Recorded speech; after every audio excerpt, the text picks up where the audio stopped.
Sean bienvenidos a este canal y a este nuevo capítulo de su podcast favorito, aunque solo llevamos un solo capítulo, pero bueno, si estás aquí es por algo. Recuerden que nosotros somos Samuel Carpio, Luis Gerardo Moreno, María Gabriela González y Valeria Sosa. Y bueno, en este capítulo vamos a hablar... Es que el podcast se llama Cuatro de Frente. Cabe aclarar, y bueno. esto es 4 de frente. Ya, ahora sí. Ok. Bueno, recuerden que en el capítulo pasado, recordando aquí un poco, estábamos hablando sobre las distopías, que fue un tema que resaltó un poco con los Juegos del Hambre, tocando la nostalgia. Y pensamos que sería bueno dedicarle un episodio solamente a ese tema porque da mucho de qué hablar. Entonces, coméntanos, Luis. ¿Para empezar? Bueno, antes de empezar, creo que es importante que hagamos una definición de qué es una distopía. Y bueno, según nuestro tío Google, una distopía es una representación ficticia de una sociedad futura de características negativas causantes de la alienación humana. Esto está un poquito en... Sí, eso iba a decir, está como en chino. Literal. Pero bueno, para los efectos vamos a dejarlo en una sociedad que por culpa de su mismo desarrollo termina autodestruyéndose. Vamos a Sí, hacerlo. igual es un concepto que nace de la ciencia ficción y es lo contrario, una utopía. Tal vez ese término sí les suene. Y Defínelo. Bueno, utopía es un mundo donde las cosas funcionan bien, donde todo va de maravilla y hay bienestar y perfección por todos lados. Que al final puede que incluso las utopías terminen siendo distopías y creo que eso lo vamos a hablar después. Exacto. Pero una distopía es precisamente lo contrario. Es como que el futuro que todos anhelábamos nunca llegó, más bien todo lo malo pasó. Lo peor que podía pasar, pasó. También creo que Bien. puede asociarse mucho con lo apocalíptico. También para Sí, verlo como exactamente. más de Exactamente. chico. Es que de hecho, muchas de las distopías que vamos a conversar el día de hoy vienen después de la extinción, o sea, ya como que pasó el apocalipsis, pasó lo peor y vienen como esas personas rezagadas que quedaron, pequeñas sociedades que se intentan formar otra vez y no funcionan.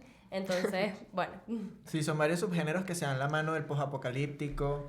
Por ejemplo, Mad Max es una película que se basa en el posapocalíptico, pero también habla de sociedades así terribles, opresivas, donde todo lo humano no prospera.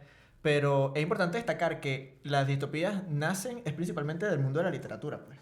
Principalmente. claro que sí. Obvio, para que agarren un libro, pues. Ajá. Ajá, para que Pero- empiecen a Porque si sacarlo. vieron nuestro post en X, la conclusión fue que las personas no les está gustando leer y eso no nos está gustando a nosotros, sobre todo Eso a no mí. puede ser, muchachos. Eso Es no puede súper ser. triste. Hay libros muy buenos como 1984 o Fahrenheit o Un Mundo Feliz, que es como la trilogía insignia de qué es un mundo terrible para vivir, pues. Sí, bueno, no sé si quieren que comience de una así con los libros Suéltale o... tú, ya que estamos, Dale, pues, La dale. papa Dale. caliente. No, mira, yo obviamente no voy a empezar con los Juegos del Hambre porque es algo que ya hemos conversado y creo que cuando llegue el momento en el podcast, naturalmente, lo mencionaré.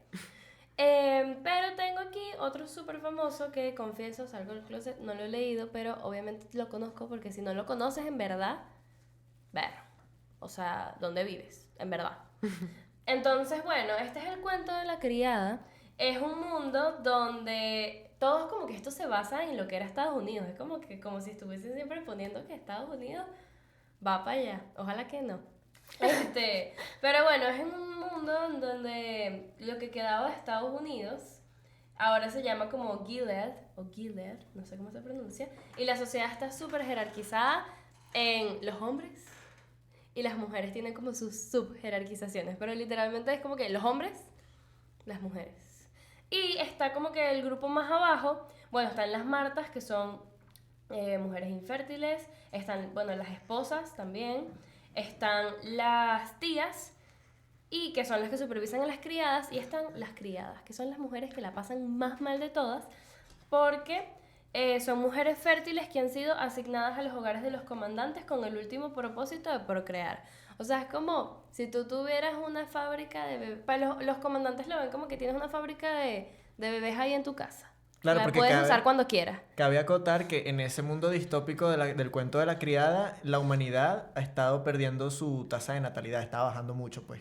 Sí, exacto. De hecho, es un dato burdo importante porque como obviamente es un mundo post-apocalíptico, Dios mío, muchas personas murieron, había poca gente y la sociedad dijo, no, nosotros necesitamos personas. Y crearon esta sociedad horrible donde, bueno, tenían a estas mujeres que no podían estudiar, o sea, no tenían acceso a ninguna otra cosa que no fuese literalmente ser la mascota de esa casa horrible. E incluso hay, sobre ese tema, hay una película muy buena que se llama Hijos de Hombre o Hijo de Hombre, algo así, donde precisamente es exactamente lo mismo. El mundo se ha quedado sin jóvenes, sin más niños, sin nada, y todo gira en torno a una mujer que fue capaz de concebir y todos la están buscando. O sea, ella se vuelve el foco mundial porque de repente, en medio de tanta esterilidad, ella quedó embarazada. Ella pudo quedar embarazada, como todo el valor de la juventud hoy en día, Todo ¿vale? está en ti, Una todo está en metáfora ti. de la actualidad. ¿Vieron? Colágeno. Y Colágeno. tanta gente hoy en día que no quiere quedar embarazada. Loco. Casen si ¿No? tengan hijos, buena recomendación. Bueno, ninguno de nosotros está casado. No, pero en Lo verdad. hay que decían, tengan hijos. generar O humanos en hagan el lo que mundo. quieran, en verdad. Chill. Pero bueno, nada, la protagonista tiene el nombre de Offred y es súper chimbo este dato que lo vi. Su nombre significa The Fred, indicando que pertenece al comandante Fred. O sea, ella no tiene nombre Wow. normal, su nombre es Offred. Y es súper triste y bueno, toda la historia se narra desde los ojos de ella, se narra su vida siendo una criada, también como tiene como un amorío con el comandante de... con el chofer del comandante. Eso no es un spoiler, eso sale ahí de primerito cuando buscas la novela. Pero bueno, es una novela de 1985, creo. Y... De Margaret Atwood, de una Margaret, canadiense. sí, Margaret Atwood. Y bueno, la verdad es que es bastante fuerte, bastante intensa y creo que, o sea, me sorprende, de hecho tiene una adaptación cinematográfica que es una serie, y me sorprende que la adaptación haya salido tanto tiempo después siendo una historia tan fuerte, tan imponente, o sea, que es algo que yo siento que es una historia que, o sea, actualmente yo escuché eso y me quedé que, oh, Y es que ¿qué? es precisamente eso, como el poder que tienen las distopías de tratar en un elemento artístico temas de crítica, temas radicales, profundos, difíciles. Por ejemplo, en mi caso, de las distopías en el cine, fueron, y de algunos cuantos libros, fueron prácticamente el primer acercamiento que tuve a temas profundos y trascendentes como la identidad, el lugar propio en una sociedad, la relación de uno con el status quo, con el gobierno, ese tipo de situaciones. Y se retrata en el boom de las distopías juveniles desde mediados de los 2000, por donde venimos ahorita, hace unos pocos años atrás. No sé qué ustedes han llegado a ver de esas franquicias, si las vieron todas o si no vieron ninguna. Mira, yo vi Dudo bastante. que no hayan visto Yo vi ninguna. bastante. O sea, obviamente vi los Juegos del Hambre, que pronto hablaremos de eso. Vi Divergente, que vi la primera y después vi las demás. Y la primera es la única que vale la pena, en mi opinión. Discúlpenme, fan de Divergente. Según la comunidad que nos echamos Vi, en contra. vi Maze Runner. Las vi hace poco, de hecho, no las había visto. Maze Runner me pareció interesante. Porque mezcla zombies también, los zombies son cool. Epa, sí. Sobre todo en el mundo de los videojuegos. Zombies. Zombies. Creo que Éxito todos estamos comercial. claros de qué videojuego estoy hablando. Claro que sí. Ustedes lo saben, nosotros Ustedes lo saben, todos lo sabemos. sabemos. Y si Capi- no lo sabes, aquí te vas a enterar. Aquí te Sí, vas a sí. enterar. Ya me parece un Capítulo disco 2 rayado. de The Last of Us. Segunda temporada. Totalmente.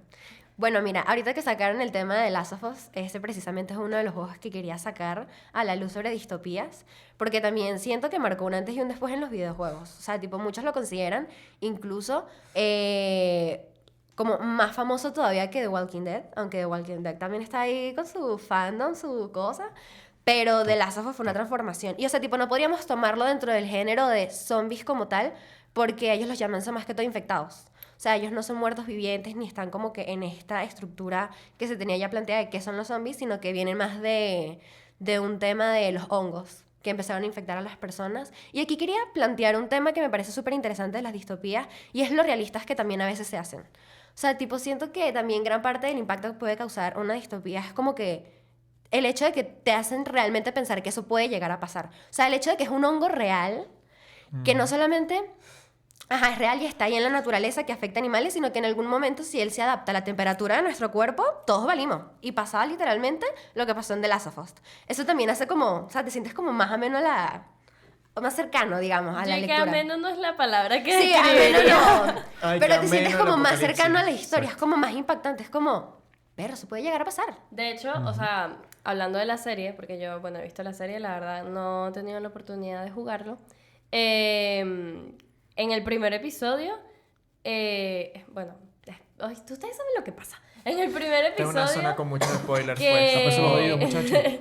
que llevan como a la señora esta al lugar donde es que pasa, no estoy muy segura, dónde es que es la fábrica, donde ven el primer No me acuerdo también. como que acercamiento del Cordyceps. La señora literalmente les dice como que los tipos le dicen, mira, ¿cuál es la solución? Y la señora les dice, bombardeen Sí. esta ciudad. Y El no lo meme de hace. Y, sí, o sea, bombardeen. y uno dice como que, perro, ¿cómo vamos a bombardear la ciudad de tal que extremo? No, Pero no. si lo hubiesen hecho, no hubiesen tenido todo ese problema después. Sorry. Sí, son dilemas que se presentan que, claro, en el momento como una humanidad va a decir, sí, vamos a bombardear la ciudad. Exacto. O sea, pero después la cuando ves las catástrofe- consecuencias, tú Sí. dices, hubiese bombardeado la ciudad. Hubiésemos bombardeado la ciudad. Pero aquí también se pone como ya un tema moral en discusión, que es como sacrificarías a unos pocos por muchos o no sacrificarías a nadie. Es como también un tema fuerte en ese aspecto, o sea, en ese aspecto para mí. Exacto. Es que es lo que decimos, o sea, al principio tú dices, no lo sacrificaría, obviamente, tiene que haber otra solución, no puede ser. Pero después de que pase toda esa tragedia, es como que, capaz debía haberlo hecho. Claro, y lo loco es cómo ponen a adolescentes y a niños muchas veces inmiscuidos en ese tipo de producciones. Sé que The Last of Us, yo no lo he jugado, estoy por pendiente de ver la serie, me sé el contexto. Qué decepción. Tiene principalmente una niña como Ellie, Una una adolescente. a Ellie. Y en estas franquicias de las que venimos hablando al principio, tengo esta cronología en mi mente de que cuando, como hablamos en el capítulo pasado, en los capítulos pasados, en el capítulo anterior, el 21º capítulo, después de que Harry Potter y Crepúsculo, que fueron como las sagas juveniles más importantes, termina, las productoras estaban pendientes de la nueva vaca la vaca dorada. No era la vaca, esa no es la metáfora. Era la gallina de los huevos de oro, es esa. Ah, tú dices la... La vaca dorada. ¿Cómo esa se no llama? es La cabra, no la cabra, era algo No, parecido. es que ya lo dije, la gallina La de los huevos gallina de No, oro. pero la había gallina otra. de los huevos de oro es la... Que era que van en un... Ay, eso lo vimos en... No me acuerdo qué materia, pero... Exactamente. Y No eso importa. no va para el podcast. Pero Suscríbanse al canal de YouTube, por favor. El punto es que encontraron en el mundo de los libros y las adaptaciones precisamente eso, y se arriesgaron full con el asunto de los Juegos del Hambre. Porque allí es donde dijeron, bueno, podemos meterle a los jóvenes temas que no son solamente romance, temas que no son solamente amistad, sino temas en este caso políticos. Y plantear esos conflictos morales de qué haces tú. Si en el caso de Katniss, bueno, obviamente no es algo muy realista que un adolescente dirija una rebelión, pero te presentan a ti en un plano en el que tal vez nunca te habías imaginado, pues. No, y o sea, uno dice, no es muy realista, pero o sea, en la película lo plantea desde un punto que verdaderamente se siente realista. Tiene sentido. O sea, exacto. o sea, de verdad, tú en la película tú dices, esta chama no quería inventar una rebelión ni nada, pero aquí está, o sea, y de verdad es una... Bueno, ya entramos en los Juegos del Hambre. Ya salió naturalmente. Ya salió naturalmente. Y de verdad, o sea, yo me acuerdo al principio cuando yo lo veía, simplemente era como por la cosa de, ay, qué cool, como que sobreviven y tal, pero porque estaba más chiquita, pero cuando empecé, tipo, más grande y leí los libros y tal, fue como, ok, este tema político está, sobre todo en Sin Sajo, porque los otros libros como que lo más interesante son los juegos, pero cuando lees Sin Sajo, que a cierto punto se puede volver aburrido, la verdad. Pero... Es que para allá es después para donde voy. Ok, pero sí tiene, o sea, sí tiene una profundidad, sobre todo al final, que tú te quedas y que ya va. O sea, me están metiendo aquí unos dilemas morales, una política, corrupción, todo me lo están metiendo así, me quedé así. ¿Qué? Y es verdaderamente eso lo que hizo que despegara los Juegos del Hambre en su primera y después la segunda. Fue como aquellas secuelas que verdaderamente superan a la primera. Pero, las ansias de dinero de las productoras hicieron que la última película estuviera picada en dos. La primera parte fuera más o menos aburridona. Bastante. Bien lenta la película, estilo Doom 1, pero Doom 1 sí, ténganle fe si no la han visto. Pero... Y en la segunda, que era lo que todos esperábamos ver, es que donde verdaderamente dan cierre, pero ya tú estabas medio apagado y ahí es donde las distopías juveniles en el cine empezaron como a medio decaer. Pero ahí hay una acotación. Antes de los Juegos del Hambre y por esas épocas en paralelo también surgieron muchos otros proyectos que no vieron la luz a lo bien, como El Dador de Recuerdos. ¿Ninguno ha visto El Dador de Recuerdos? No, no. Es de esas utopías que verdaderamente son distopías disfrazadas. Ahí les dejo la premisa, después tal vez veremos una reseña en Instagram, porque es un mundo donde precisamente nadie tiene recuerdos de esta sociedad que estamos viviendo hoy en día. Es un mundo futurista donde todo va bien y no sé qué, Y como nadie recuerda el mundo pasado, se quedan tranquilos con el que tienen. Un poco Matrix. Un poco Puede Matrix. ser. Tú no entiendes nunca por qué nadie tiene recuerdos. Hay como una especie de campo magnético. Pero aquí no voy a dar más spoilers. El asunto es que tú ves esa película y te quedas como... Es muy bonita la referencia que que te dice qué es ser humano. Qué es lo que te hace ser tú. Y en cierta medida, no por completo, es tu historia. O sea, todo lo que tú has vivido, todo lo que tú has experimentado. En ese mundo ni siquiera había color, imagínate tú. Qué Hoy fuerte. estamos Filosóficos. filosóficos. Efectivamente. O sea, el podcast pasado era que sí, jaja, y ahorita estamos y que... Sí, ahorita Mira, estamos ¿se la acuerdan? política derecha. es una cosa. ¿Qué ¿Se es el acuerdan humano? del el baile improvisado de iCarly, no? Bueno, deberíamos hacer una obra filosófica y bailamos también. No, porque la hora Súper filosófica se emocionante. va a extender No. en todo el Decimos podcast. todo baile filosófico. What? No. Miren, hablando de construcción de mundos, me encantaría en este momento poder hablar de una de las obras más hermosas que existen, que es One Piece. Pero lo que está ocurriendo a nivel de distopia está pasando en el capítulo 1100 y pico, y no voy a dar contexto de 1100 capítulos. Imagínate. Entonces hablemos de música. Heavy. ¿Quieres Yo saber cómo lo cuando estaba enfrentando este episodio, yo dije, música que voy a conseguir yo de distopias. Y me puse a distopías. Distopía. Perdón, Ya, lo estoy ya diciendo- empezamos. Lo digo en inglés, discúlpenme. Distopías. Perdón. Y nada, me puse a pensar, bandas que conozco, artistas que conozco, y me acordé, cómo no, de una de mis bandas favoritas que se llama Dream Theater. Y esta banda, a lo largo de su historia, ha tratado muchas veces las distopías desde diversos ángulos. Bueno, su disco más famoso se llama Metrópolis Parte 2, que aunque no es una distopía, es más como un thriller psicológico, pero tiene su toque como de misterio y al final termina muy trágicamente. Entonces va por ahí, pero no es como tal una distopía. Luego Systematic Chaos, bueno, caos sistemático suena a distopía totalmente. Anarquía, güey. Sí, y bueno, al final sí aborda la manipulación, la guerra, el tema político y una visión muy pesimista del futuro. También algo que mencionaste sobre lo que somos como personas, hay un disco de ellos que habla un poco de eso, se llama Black Clouds and Silver Linings, que es más introspectivo, es como una distopía interna. Me va a pasar muchas veces, acostúmbrense. Distopia. Distopía interna. Pedimos su Pero colaboración. en esta ocasión, quiero hablarles de otro disco que fue muy criticado. Ellos son una banda de metal progresivo que tiene fácil 40 años de trayectoria. Y siempre han sido una banda muy pesada, muy metalera. Pero le dieron una vuelta a este disco que se llama The Astonishing, que también presenta un problema moral, pero con la música directamente. Y bueno, fue muy criticado porque es básicamente como si Disney sacara un soundtrack de metal sinfónico o progresivo. Es súper, súper interesante. Pero básicamente es un mundo en el que la música se hace con máquinas. Y claro, cuando a lo Como mejor... hoy en día. Esto salió en 2016, si no me equivoco. Entonces en ese momento todavía no era tan popular el concepto de hacer música con inteligencia artificial. Ah. Entonces pensar que ahora, unos menos de 10 años después, esto está pasando, plantea un debate moral muy interesante. No sé El qué les fin parece, llegó. qué piensan al respecto. Bueno, Al fin llegó. hablando del tema de la inteligencia artificial, qué bueno que lo haga, porque mi segundo juego, que estoy segura que todo el mundo lo conoce y si no lo conoces, mira, no sé qué estás haciendo, no sé qué estás haciendo. Detroit Become Human. O sea, tipo, ese juego Juegazo. es que si el pic de la crítica o también el análisis, porque no sé, es como que una mezcla de muchas cosas al mismo tiempo. Sobre este miedo que existe de la sociedad de que algún día los robots lleguen a un punto donde nos invadan y nos quiten el trabajo y el empleo y todo se automatice y la humanidad más nunca, más nunca.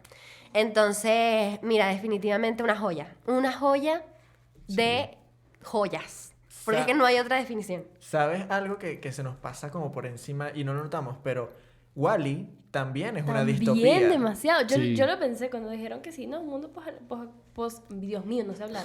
Post-apocalíptico. Post-apocalíptico. Poja, Literalmente lo primero que pensé Aquí estamos fue con post-apocalíptico y en estamos Wall-E. Post. Pero siguiendo, o sea, terminando con lo de la música de Luis, me parece full, o sea, jamás hubiese pensado que en la música, o sea, porque sí, hay álbumes que cuentan historias y tal, pero, o sea, no he llegado como a ese punto de encontrar un álbum o algo así que como que cuente una historia tan marcada en la música. Me parece interesante. Bueno, nunca lo he Pero probado. Visítenlo. Las historias que cuentan estos tipos son increíbles y por algo tienen casi 40 años de trayectoria y siguen siendo en este momento la banda de metal progresivo más importante del mundo.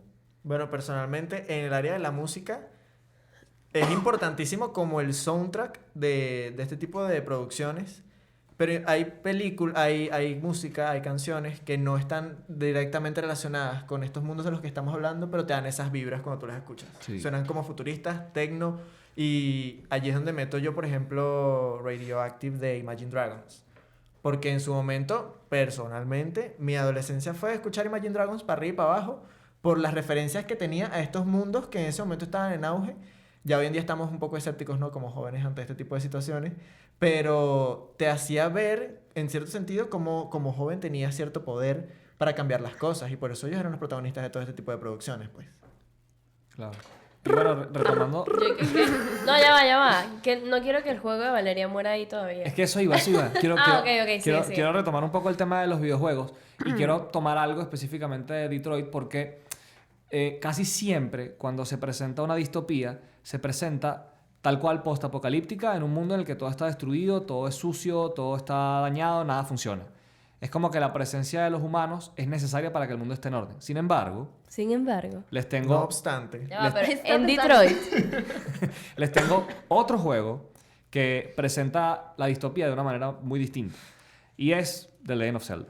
Entonces, hay muchos juegos de los que podría hablar aquí, pero elegí Breath of the Wild, que es el juego que salió para Switch en 2017, también salió para Wii U, que es uno de los más aclamados de los últimos años, en general, de la industria de los videojuegos, en el que, básicamente, uno cuando comienza el juego, comienza en un mundo post-apocalíptico, pero a diferencia de la mayoría de los mundos así, es un mundo que todo es hermoso, la naturaleza creció, todo se ve muy bonito porque está vacío y solamente es naturaleza.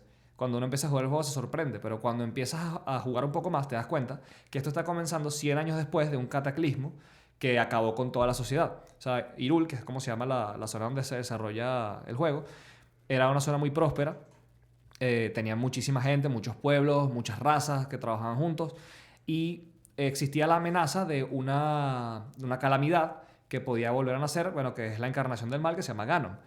Y la amenaza estaba ahí presente, la gente estaba preparándose y en eso consiguieron unos escritos antiguos que decían, mira, hay unas herramientas ancestrales que los pueden ayudar. Eso es loco porque es una tecnología muy avanzada, pero de miles de años atrás. O sea, ellos no han sido capaces de replicar esa tecnología, la tecnología Sheikah. Entonces, bueno, la consiguen dentro de montañas, cavando y tal, y una vez que tienen esa tecnología, le encargan 4 bestias divinas, que son unos robots gigantes, a 4 campeones, cada uno de una raza distinta, y luego está el caballero de la princesa, que es el protagonista de Link, y la princesa Zelda, que en ese momento tenía 16, iba a cumplir 17 años, y todavía no había conseguido sus poderes para poder pelear en la guerra. Entonces, cuando están así a punto de estar terminados de preparar, pero todavía no estaban listos del todo, ocurre la calamidad y Ganon toma la delantera y se hace dueño de toda la tecnología Sheikah y la pone en contra de las personas. Eso hace que se destruya por completo todo. O sea, destruye todos los pueblos, mata millones de personas dentro del reino y todos los campeones que estaban en las bestias divinas se mueren todos. Y Link, el protagonista, casi se muere, pero logran salvarlo justamente porque Zelda desbloquea sus poderes muy cinemáticos en ese momento y lo salva. Y él se queda 100 años durmiendo para recuperarse. Cuando despierta no tiene memoria de nada de lo que ha pasado y es nuestra labor, porque Ganon no fue derrotado, está siendo retenido por Zelda, pues derrotarlo después de 100 años de haber fallado. Y ese mundo postapocalíptico es súper interesante porque hay muy poquita sociedad. O sea, uno tiene que buscar asentamientos muy puntuales. 100 años después, estamos hablando de que pasaron 100 años y la sociedad todavía no se reconstruye. Y sorprendentemente, el mundo está más limpio, más desarrollado a nivel de naturaleza que en cualquier otro momento que sí había mucha gente en la sociedad. Entonces ahí se plantea la pregunta si realmente las distopías son un reflejo más bien de un miedo que tenemos de que quizás somos nosotros los culpables de que estas distopías ocurren. parece que la leyenda de Zelda tiene mucho lore. Sí. Y Eso eso no fue es nada. un monólogo bastante extenso para la conclusión a la que Gracias. llegaste. Gracias. Pero no había pensado, o sea, sí, no, capaz sí lo había pensado.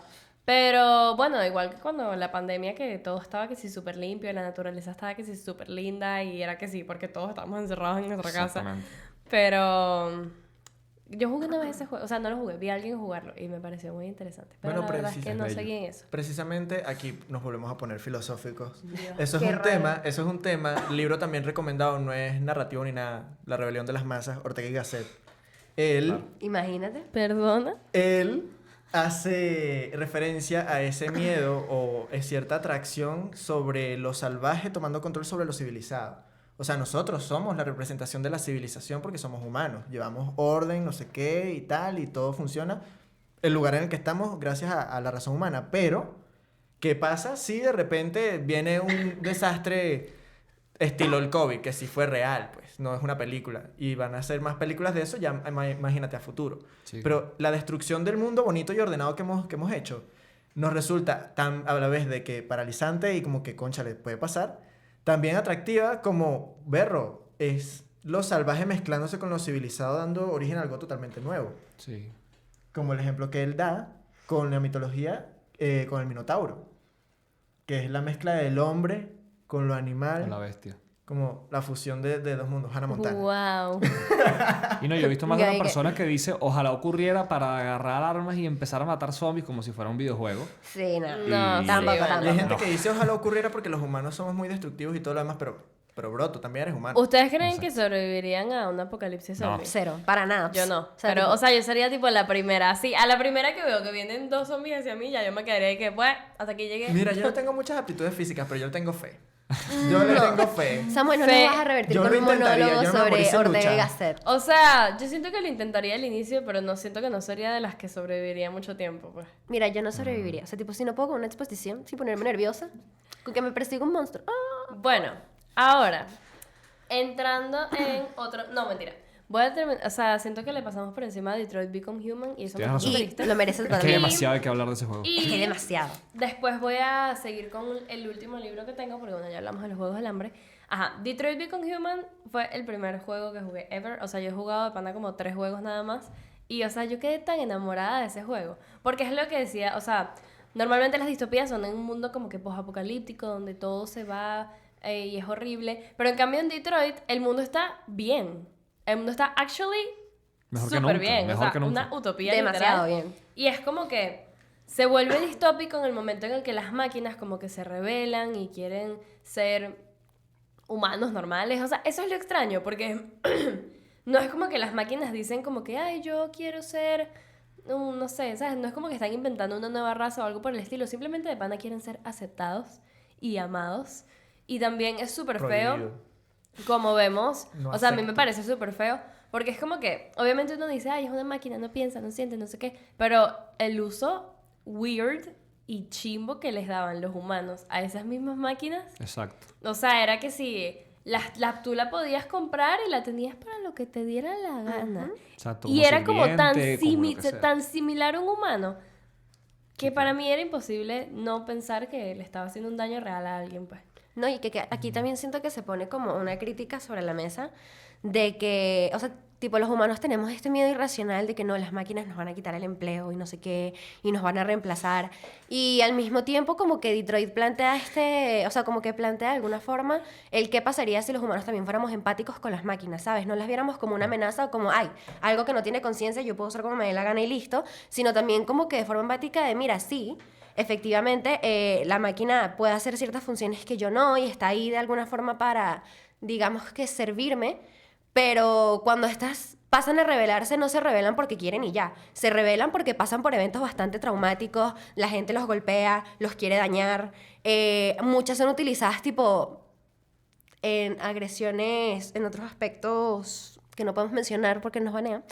Pero, o sea, tipo, los androides no es que se rebelan porque les da la gana de rebelarse y ya, no, o sea, tipo, ellos vienen con unas razones de por qué me tratas así cuando yo no te he hecho nada, ¿sabes? Y lo único que he hecho es seguir órdenes. Entonces, también como que siento que es un poco eso de intentar darle conciencia a las personas ¿sabes? No los traten así. O sea, no necesariamente veanlos como una amenaza y los traten como les dé la gana, sino también un poco de empatía de su parte. ¿Verdad? Yo a ChatGPT le digo gracias. Yo O sea, también. Totalmente. Yo no. Pero yo creo que aquí hay dos temas en torno a lo que gira, o por lo menos lo que hemos estado hablando. Tal vez no toda la ciencia ficción distópica, pero es sobre qué significa ser humano y el miedo que tenemos a que nos pasen factura de lo que hacemos.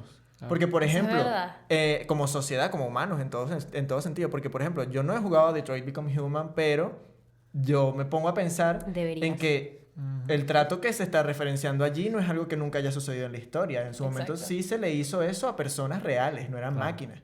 Y eventualmente pasó factura a través de guerras, a través de situaciones difíciles, que es como ninguno de nosotros quiere que el abuso que uno perpetúa se le revierta. Entonces, que tú, como maltratas una máquina, también la máquina te trate así. Y entonces, allí yo mezclo las dos historias en Dune.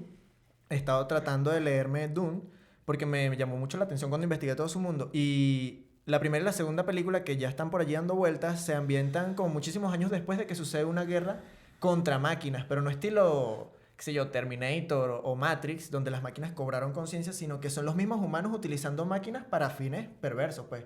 Esclavitud a nivel global, esclavitud a nivel galaxias y cosas así. Y por eso después de que viene toda esa catástrofe, la acabose, al final los humanos tienen como un sentido más trascendente. En el mundo de Dune, donde aparece Timothée Chalamet, si es que se dice Timothy o Timothée, como dice él que se dice, ese mundo es un post después de toda esa guerra y todo ese conflicto, y les dejo a ellos como unas cicatrices de está prohibido moralmente, no por una ley ni nada, sino moralmente, hacer una máquina a semejanza humana. No imites el alma humana a través de la tecnología. Eso yo lo leí en el primer libro y quedé así yo. Bro, no es como que eso pueda ser posible, replicar el alma humana con tecnología, pero ver ese concepto me parece interesante, pues, como Y lo fíjate, ideal es no inventar sobre otro eso, humano. sobre eso mismo quiero volver a Detroit rapidito porque es el No momento... tengo ni idea de cuánto tiempo llevamos, como 1000 horas, yo creo. Ok, Ya. en 5 minutos. Ok, Polisha. Bueno, volviendo a Detroit, la cosa con Detroit es que es interesante cómo los robots, los androides, o como queramos llamarlos, cuando no tienen emociones, no tienen alma, digamos, es el momento en el que la sociedad está funcionando mejor. Y es el momento en el que empiezan a desarrollar emociones humanas, o cercanas a las emociones humanas, que empieza el caos. Entonces ahí está la belleza del caos y se demuestra que la distopía es parte de la naturaleza humana. Porque naturalmente los seres humanos, con nuestras emociones, tendemos hacia eso, tendemos hacia el caos, tendemos a que todo está perfectamente ordenado y queremos... Bueno, por eso es que países de repente como Suiza, que son en teoría perfectos económicamente y son perfectos en todo sentido, son bellísimos, son países donde la depresión es muy alta y donde la gente realmente, a pesar de que tiene todo para ser feliz, no lo es. Y países que a lo mejor no tienen tan buenas condiciones, que están, digamos, en pobreza extrema o cosas del estilo, a lo mejor tienen un poco más de felicidad que una persona que lo tiene todo, por muy irónico que suene.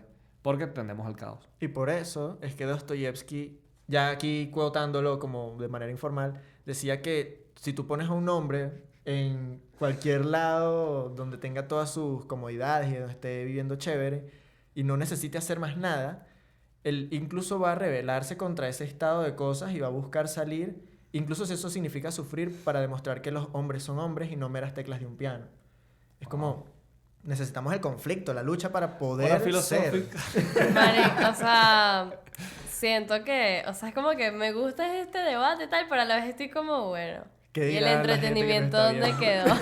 Es verdad ¿Y las que... risas en qué ¿Y momento las se risas introducen? para dónde? ¿Dónde está el...? Bueno, Bueno, pero lo importante es que las risas no faltan. Vayan a buscar las risas a Oh, ¿sí? TikTok. Bueno, sí faltaron en esta parte. faltaron. bueno, ya, yo voy Arroba a 4 de terminar aquí frente. porque queda poco tiempo y yo le prometí a Valeria que íbamos a hablar de este libro.